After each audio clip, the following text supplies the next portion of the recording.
Hey guys, it's me, Gabriel, your young healer and leader of the Wolfpack, coming to you with that morning boost about how to correct anger or correcting anger.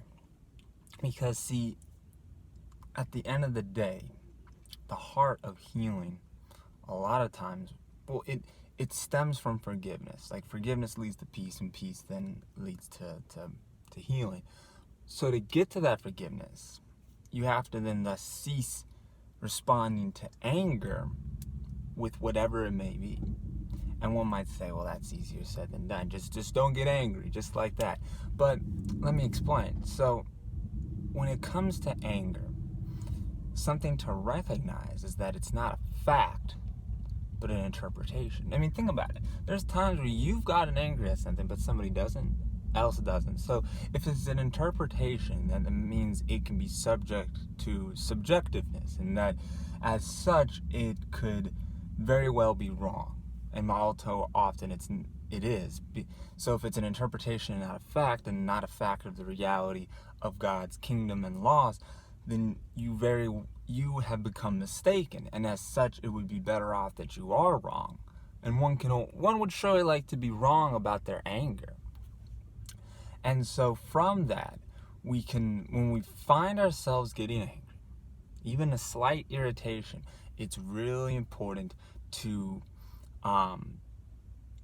basically recognize that you've made an interpretation and it's not a fact.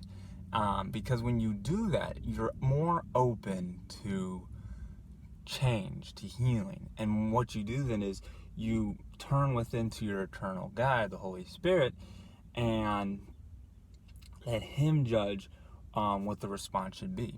And it seems almost silly to make like this conscientious decision or thought process, wait, I'm in a situation, how should I respond? It almost seems like you're in a video game, choose option A or B.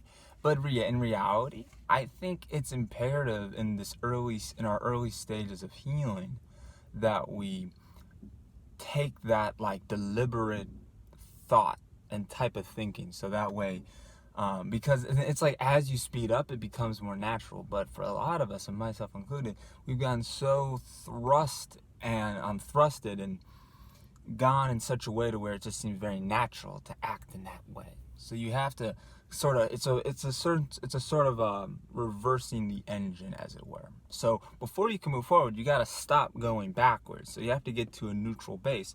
And so by not responding to things with anger, then as such, you've allowed the atonement to occur, the correcting and undoing of these things that have been going on in your life. Think about it like this.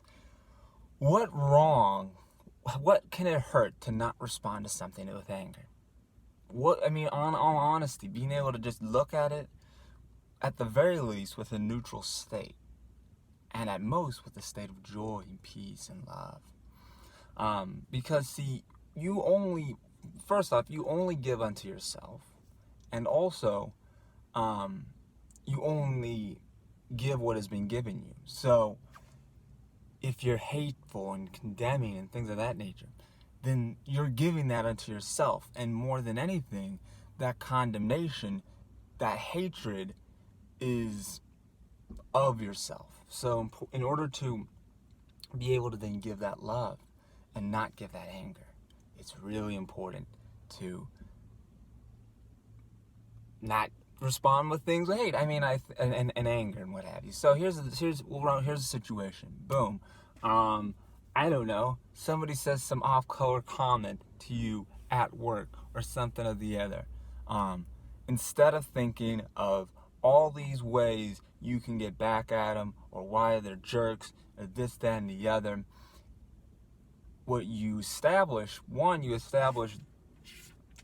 who they are, and you state that holy are you, eternal, free, and whole, at peace forever, in the heart of God.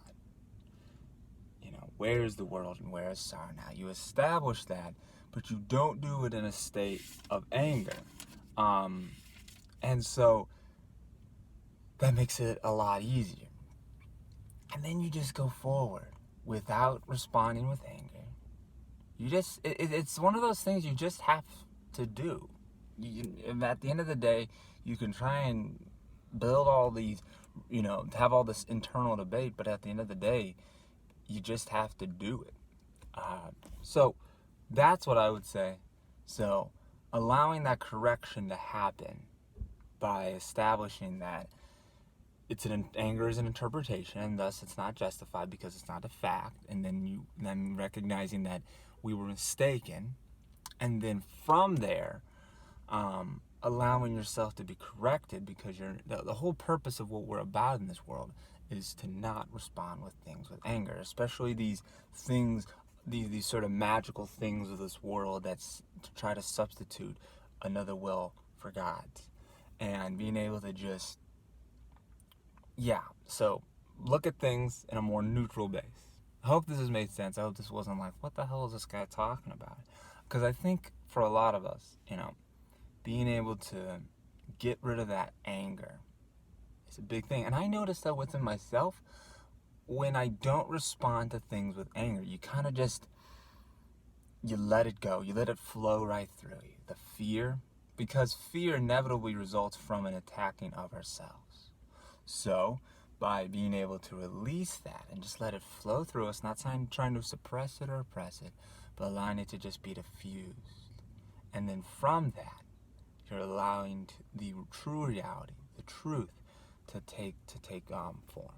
So, that's what I got for you, friends. I hope this has helped. It really helps me when I talk to you guys about this. It's almost like some sort of catharsis. It's healing for all of us. As I give unto myself. It's the beauty of that exchange, that spiritual exchange. So, from here at the Wolfpack, we wish you well and Godspeed. Peace, friends.